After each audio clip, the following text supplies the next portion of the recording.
My name is Clarissa Magley, and this is my audition for the Arkansas Governor's School in Visual Arts. But before we get started, I should tell you a little bit about myself. My favorite medium would have to be watercolor because of its transparent quality as well as its ability to produce rich colors that are easy to mix and create unique effects. My inspiration includes nature, other artists, and really anything that is interesting that I can think of. Unfortunately, over the last 2 years, my art experiences have been limited to school classes and personal endeavors. However, my most successful work of art was probably the group of pieces that won me a trip to Montana because the trip was unforgettable. My favorite piece of art is currently is one that is included in this video, which I will mention later, because it is a subject that I love and I feel it portrayed what I set out to in the piece. My favorite master artist is definitely Vincent van Gogh because of his completely unique view of color, and his style is simply inspiring to me. So let's take a look at my pieces. This first piece is a piece that I did in Art 2, and it was just a floral still life and is done in watercolor. It is included in this video because it simply shows how I use watercolor, my techniques that I like to use, right, like on the pot, just various things. And it's a simple still life done in watercolor. This next piece is done in oil pastel, and it was also for Art 2. It's a self-portrait that was supposed to be expressive. So it was supposed to show how you feel about yourself or what you like. So I put a lot of nature in mine, and there are some little etchings down at the bottom. I pretty much kept natural tones with some little abstract things in it. This next piece is a pen and ink piece, and it is an architectural landscape. My inspiration for it is I tried to use elements of like nature as well as getting the architecture, but placing it in like Texas or somewhere like that I would like to go to.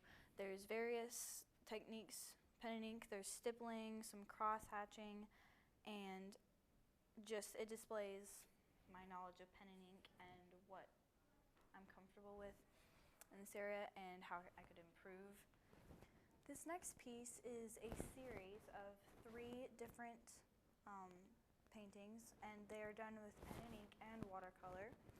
And my inspiration was I really like the Native American art style and their incorporation of how they did it like on their horses, and I love horses, so I did 3 different pieces of 3 different horses with art on them and just incorporated different things from the Native American culture and tried to make them each unique but have similarities between them, like the colors used. Okay. This final piece is one that I'm very excited about. This is my favorite art piece currently. It is done with a variety of mediums. It has, the background is airbrushed watercolor, and the bridge and the cityscape in the background is watercolor onto foam core board. The main parts of it is copper that we put in fire to give it different textures and colors.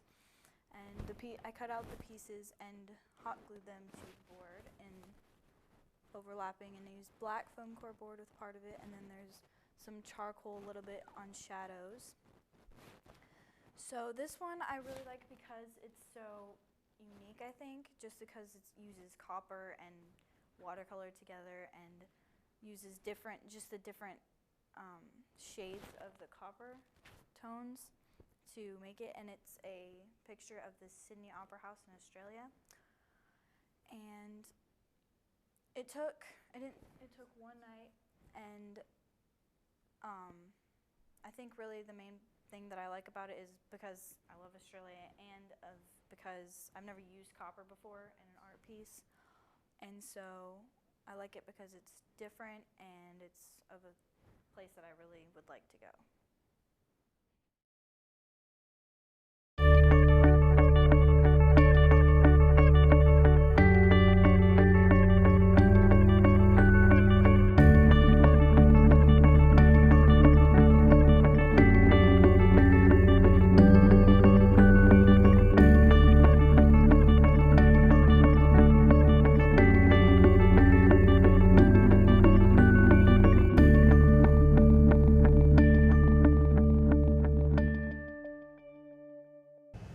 This piece is a 3D sculpture inspired by the work of Louise Nevelson. I chose to extend her style because it was different from what I'm used to doing with art, and it really impressed me. Nevelson created her sculptures using scrap bits of old furniture and things she found just lying around on the street. This alone was something that drew me to her work. And not only did she reuse materials, but her work had an almost masculine quality to it. Because of the strong lines and angles she created with different layers of materials, as well as the way her sculptures were painted all one color. Most of the time, her works were neutral colors like black and white or tan even, as is my sculpture, giving them an aristocratic feeling. My piece employs the idea that art should reflect who you are and is created using the items that I find interesting or have some meaning in my life. Something that I chose to do with mine is that each side of the sculpture gives you a different reason to look at it, meaning there is something at each angle that you can't see from any of the other angles. I think this is really an extension of Nevelson's ideas that you should create what you feel means something and not worry about what other people think or say. Nevelson had to deal with a little bit of this when she created her art because a lot of people felt like it was almost too masculine. It didn't really fit into what they thought art should be.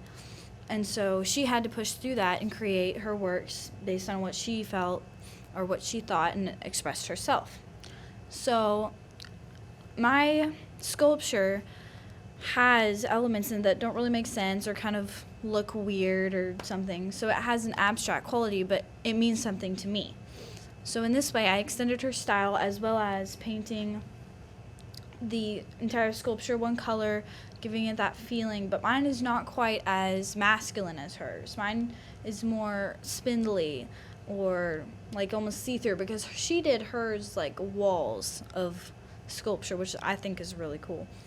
But that is what she did, and what I did parallel to that, there are some differences and there are some similarities, and I would really like to do another one of these because I think they're interesting and they are really thought-provoking because it makes you wonder why that is there or why that was decided to put in the piece.